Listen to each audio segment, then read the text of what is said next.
Hola, hola, saludo muy especial. Bienvenidos a Sinergia Informativa, un programa que está hecho para personas informadas, inteligentes, interesantes y calificadas como usted. Información política y administrativa que es de interés general. Hasta el aire que respiramos tiene que ver con decisiones políticas y administrativas. No lo duden. 29 de octubre va a ser un día muy importante para la democracia, otra vez, como tantas fechas de estas electorales, porque tendremos nosotros, los colombianos, la oportunidad de escoger a nuestros dirigentes, esta vez a nuestros alcaldes, ojalá los mejores, a nuestros gobernadores, ojalá los mejores. Lo mismo podría decir, o debo decir, respecto de los diputados, concejales y ediles. Y es la gran oportunidad de que participemos. Bueno, en estos momentos estamos viendo a un montón de gente, por lo menos en la ciudad de Medellín. Vamos por encima de los 35 aspirantes. No puedo hablar todavía de candidatos o de precandidatos, y lo que aspiran hasta que llegue el momento en que definitivamente ante la Registraduría Nacional del Estado Civil queden inscritos oficialmente como candidatos. Muchos de ellos por firmas. Y la pregunta que nos hacemos es, ¿y por qué tanto aspirante por firmas? Por eso hemos invitado hoy a Alfonso Portela, ex registrador nacional delegado en lo electoral, y está aquí en Antioquia precisamente para sacarnos de esta duda. Doctor Alfonso Portela, bienvenido a Sinergia Informativa. Muy buenos días y muchas gracias por la invitación. No sé yo, gracias a usted por aceptarlo. Arranco con esa pregunta de una vez. ¿Por qué la mayoría de aspirantes lo está haciendo por firmas? Bueno, eso puede tener dos lecturas, ¿no? Hagamos la primera. La primera podría ser porque hay un descontento con las colectividades políticas, la gente no le cree a los partidos políticos y eso hace que sea mucho más difícil llegarle al ciudadano con el rótulo de un partido. Si miramos las estadísticas y los alcaldes elegidos en el territorio nacional, tenemos un porcentaje muy alto de candidatos o por coalición o por firmas.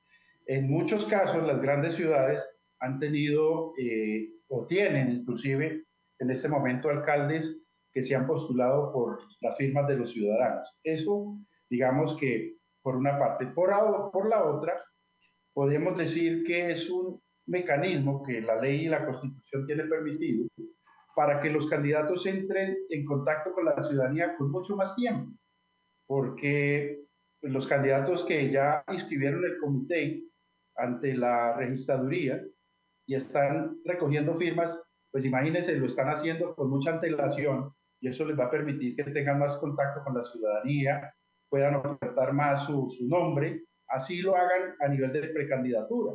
Mientras que los candidatos que se van a postular por un partido político solo lo pueden hacer 3 meses antes de la elección, es decir, les cogen una ventaja grandísima. Y el efecto que tiene también la recolección de firmas es que ahí pueden converger todas suerte de organizaciones políticas que al final terminan apoyando candidatos por firmas y eso pues se convierte en una gran coalición y abre más el espacio para que quepa más gente. En cambio, cuando va con el rótulo de un partido, les queda mucho más difícil abrirle la puerta a otras organizaciones políticas porque eventualmente pueden ser antagónicas y eso pues no lo va a entender la ciudadanía y eso hace que el mecanismo de participación por firmas pues sea más atractivo y como Claro. que le llega más a la ciudadanía. Cuando al ciudadano se le llega sin ese rótulo político, ustedes saben que el prestigio de las organizaciones políticas mantiene siempre muy bajo, pues obviamente un candidato Bueno, no va a cargar el lastre del desprestigio de las organizaciones políticas para pero ofertar bueno, su nombre, sino que lo hace de manera más sencilla. bueno, doctor Alfonso, usted ya me ha dicho varias veces que porque los partidos, que porque el desprestigio, y entonces esto me pone a pensar en que los grupos significativos de ciudadanos que constitucional y legalmente, por supuesto, existen, por eso están ahí, se pueden inscribir por firmas, son de alguna manera un contrasentido a lo que siempre hemos venido diciendo de que los partidos políticos fortalecen la democracia. Entonces, mire usted lo que le estoy preguntando. De alguna manera, las firmas van contraria al fortalecimiento de la democracia. Pues curiosamente, si usted echamos memoria un poco hacia atrás, por ahí en el año antes del 2003, teníamos casi, por ahí en el 2002 teníamos casi 84 organizaciones políticas.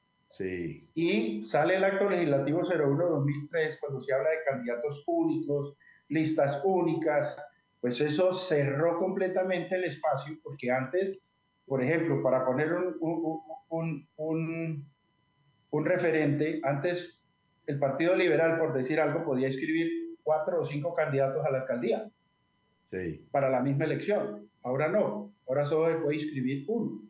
Entonces, eso fue inspirado precisamente para el fortalecimiento de los partidos, pero creo que el efecto ha sido completamente distinto. Sí, Y señor. lo que se hizo fue fortalecer la posibilidad de que la gente fuera a las urnas en su organización política a través del mecanismo de las firmas. Tan es así que en el proyecto de código electoral, de la reforma electoral, no estoy hablando de la que está cursando actualmente en el Congreso, se hablaba de cerrarle un poco más la puerta o restringir un poco más la participación de candidatos por firmas. Si miramos la estadística en este momento, si los números no me fallan, deben haber por lo menos 700 organizaciones por firmas aspirando a las diferentes alcaldías del país. Imagínese En este momento. Y todavía falta de aquí a junio. Imagínese. Bueno, estamos hablando con Alfonso Portela, registrador nacional delegado en lo electoral. Una pregunta muy sencilla que nos estamos haciendo todos. Uy, qué cantidad de aspirantes por firmas. Aquí nos está dando la razón. Vamos a hacer un corte para mensajes y ya regresamos con nuestro invitado.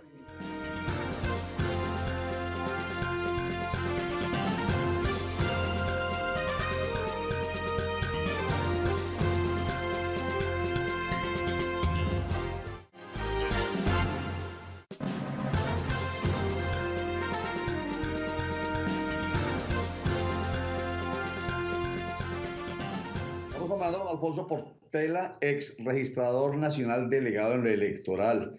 A propósito de estas elecciones que ya se nos aproximan, el próximo 29 de octubre tendremos elecciones regionales y territoriales o locales. Hay un montón de gente aspirando y la mayoría por firmas. Y ya vimos una respuesta bien importante que nos da Alfonso Portela, nuestro invitado, y es síntesis, desprestigio de los partidos políticos. Pero en su respuesta, cuando dijo al principio que de alguna manera los que se inscriben por firmas tienen una ventajita sobre los que son avalados por un partido que solamente pueden hacer campaña 3 meses antes, se me viene a la cabeza, doctor Portela. ¿No hay alguna estratagema también, alguna trampita a la democracia precisamente para lograr esa ventaja? Yo creo que es un vacío legal, ¿no? Que se ha tratado de enmendar también para poder equilibrar la balanza, porque al final de cuentas pues se dieron cuenta de que efectivamente un candidato que recoge firmas pues tiene un año para hacer campaña, mientras que los candidatos que van por los partidos pues no lo pueden hacer, repito, sino 3 meses antes. Entonces, esto se ha tratado de enmendar, pero pues tiene que pasar por el Congreso para que efectivamente se puedan equilibrar las cargas. Le decía que en el Código Electoral que se presentó al Congreso de la República y que pues tuvo un mal suceso, se recortaban los tiempos y se modificaba un poco la ecuación para que precisamente esta diferencia no se diera. Mire que hay una cosa tan curiosa ahí, por ejemplo, en el tema de los gastos de campaña. Para el proceso de recolección de firmas no hay topes. O sea, un candidato que recoge firmas puede gastar en ese proceso la cantidad que sea de dinero, poner la cantidad de propaganda que sea, y no hay una restricción legal que lo termine sancionando.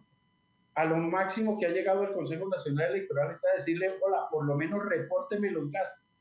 Ajá. Nosotros que trabajamos en esto de la consultoría electoral, a veces los candidatos nos preguntan, bueno, ¿y qué hacemos? Yo, pues, por un tema de decencia no vaya a gastar más de lo que puede gastar un candidato en una campaña regular, pero ahí hay un hueco enorme en materia de equilibrio para los candidatos que se van por firmas frente a los candidatos de los partidos. Entonces, yo creo que esto está demandando hace rato un ajuste en materia legal para que esas diferencias no se den. Así, a partir del momento en que una persona levante la mano y diga, yo quiero aspirar por firmas, a partir de ese momento puede hacer publicidad. Ya hemos visto aquí en Medellín, por ejemplo, y en Antioquia, algunos aspirantes a gobernación, en la alcaldía de Medellín, por ejemplo, con vallas. Entonces, eso se les posibilita, no hay ninguna restricción en ese sentido. Es completamente válido. Hay un protocolo que es mínimo de llevar 3 personas que registran el grupo o el movimiento por firmas y a partir Ah, de ese momento, una vez lo reconozcan, pues puede salir a la calle a recoger firmas y sí, hacer todos los ejercicios de propaganda para que precisamente la gente lo visualice y esto pues genera un desequilibrio grandísimo con respecto a los candidatos de los partidos que claro, prácticamente en esta época están haciendo campaña pero de manera clandestina así y que es. pueden estar expuestos a propaganda extemporánea, a investigaciones, mientras que los que recogen firmas, pues lo único que tienen que decir es que son precandidatos. De Claro. resto, todo el ejercicio es válido y todos los gastos son válidos. Así es. Otro contrasentido en relación con su respuesta de que el desprestigio de los partidos son los que llevan a que la gente aspira por firmas, eh, tiene que ver con que ahorita están pidiendo algunos movimientos personalidad jurídica. Ya Dignidad la acaba de tener, Dignidad Compromiso Ciudadano la acaba de tener. Y aquí en Antioquia está Independientes pidiendo personalidad jurídica. La personalidad jurídica de alguna manera pero no nos limita a propósito de las ventajas que hay con los grupos significativos de ciudadanos. Pues digamos que el caso de los grupos nuevos, pues obviamente van a salir a la escena política con un nombre fresco y eso pues no van a cargar el desgaste que tienen los partidos tradicionales.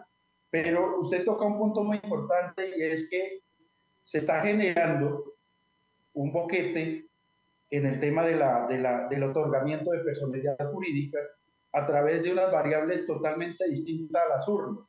La ley tiene contemplado que la única posibilidad de obtener una personalidad jurídica es en una elección de Congreso y que usted supere el umbral, es decir, el 3% de la votación válida total de esa elección de Congreso le da la posibilidad de llegar a una personalidad jurídica. Pero ahorita hemos encontrado una serie de interpretaciones que tanto la misma Corte Constitucional y el mismo Consejo Nacional Electoral ha venido, digamos, promoviendo en el entendido de que se están otorgando personalidades jurídicas por situaciones completamente distintas al veredicto de las urnas. Esto Sí. puede ser sano para la democracia, pero ¿hasta dónde vamos a llegar? Con una suerte de personalidades jurídicas, podríamos estar en el escenario por allá de 2002 o del 98, donde tuvimos 84 partidos políticos. Y eso no Sí. es bueno para la democracia y no es Ah. bueno para el fortalecimiento de los partidos. Muy bien. Doctor Alfonso Portela, para redondear esta conversación con usted y con su experiencia, un comentario final para nosotros, los electores, y para los periodistas, además que somos los que estamos orientando, qué tener en cuenta con precisamente pues esta cantidad de grupos significativos de ciudadanos, ese desprestigio de los partidos políticos, pero la necesidad de seguir fortaleciendo la democracia y participar. Un comentario final de su experiencia que nos quede aquí en la mente y ojalá en el corazón para que nos animemos a participar y no nos da con pereza con precisamente tanta cantidad de gente aspirando. Hay que tener en cuenta varios factores. Lo que sí Sí, queda claro es que en las elecciones de carácter local, la gente se mete de lleno y de corazón en la elección de su alcalde, primera autoridad. sí, Diría yo que seguidamente el consejo de su municipio. En tercer rango, para llamarlo de alguna manera, estaría el gobernador. Cuarto, estarían las asambleas departamentales y de manera residual la junta administradora local. Lo que queda claro es que la elección de autoridades locales es una elección muy particular, que va en el sentimiento de los ciudadanos, que los ujú, ciudadanos la toman muy en serio, especialmente en lo que tiene que ver con su alcalde, y sí, que la participación históricamente siempre ha sido mayor en las elecciones de carácter territorial y local que en las elecciones de orden nacional. ¿Por qué? Porque la gente está muy interesada en la elección de sus autoridades locales y eso hace que la participación sea importante, pero también el interés que le ponen los ciudadanos cuadra a cuadra, barrio a barrio, comuna a comuna, por la elección de sus autoridades locales, porque desde la elección popular de alcaldes, esto se vino fortaleciendo y la ecuación como que se invirtió. Tener alcalde y tener gobernador y tener concejales hace que la estrategia política en todo el escenario político nacional sea más importante y se tenga en cuenta este tipo de elecciones. Por eso el voto a voto en una elección local es muy importante. Perfecto. Y cortico, 20 segunditos. Prima la opinión que las maquinarias en este tipo de elecciones. En muchos lugares sí, pero no en todo el territorio nacional. Por ejemplo, especialmente en las grandes ciudades suelen tener un porcentaje altísimo de voto de opinión y eso es muy sano para la democracia. Y eso, en la medida que se vaya consolidando, va a fortalecer más la democracia y los partidos tendrán que hacer su reingeniería para poder mejorar y poder cautivar al electorado. Así es. Alfonso Portela es registrador nacional, delegado para lo electoral. Gracias por estar en Sinergia Informativa. Nos orienta, nos ayuda a seguir apoyando esta actividad tan importante que no puede nunca perecer, que es la democracia, así sea lamentablemente imperfecta, pero democracia es democracia. Muchas gracias.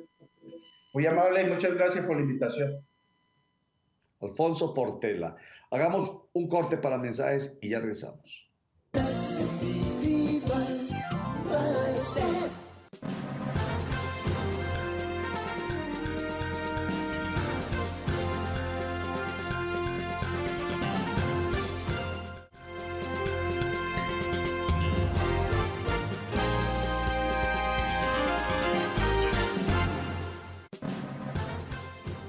Bueno, sigamos hablando del Grupo Significativo de Ciudadanos, el Movimiento Independientes, que es el movimiento del alcalde Daniel Quintero Calle.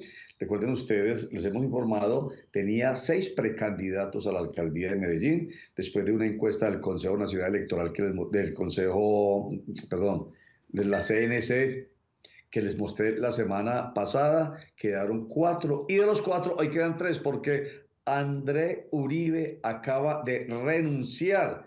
Aquí está la carta para que la vean, simplemente no la van a leer, pero en esta carta les está diciendo a los miembros del movimiento Independientes que renuncia a seguir siendo parte de la precandidatura simplemente porque no comparte la metodología que se está llevando a cabo en el proceso para escoger al candidato único.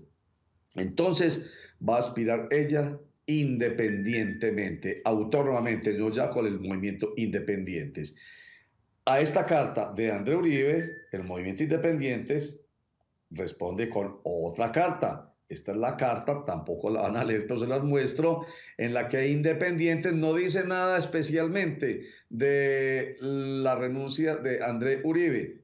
Simplemente dice que van a continuar al frente de la contienda por la candidatura única a la alcaldía de Medellín, Juan Carlos Upegui, Sergio López y Juan Daniel Pulgarín. Entonces, de 6, quedan 3. André Uribe, vamos a ver por qué va a aspirar, si alguien la va a avalar o si ella va finalmente a recoger firmas por otro movimiento independiente, a propósito de lo que hablábamos ahorita con Alfonso Portela. El alcalde de Medellín se va a reunir con el presidente de la República, hablando de cartas, para hablar sobre esa propuesta que él le hizo de congelar los servicios públicos en los lugares donde EPM tiene injerencia. Aquí está el comentario del alcalde.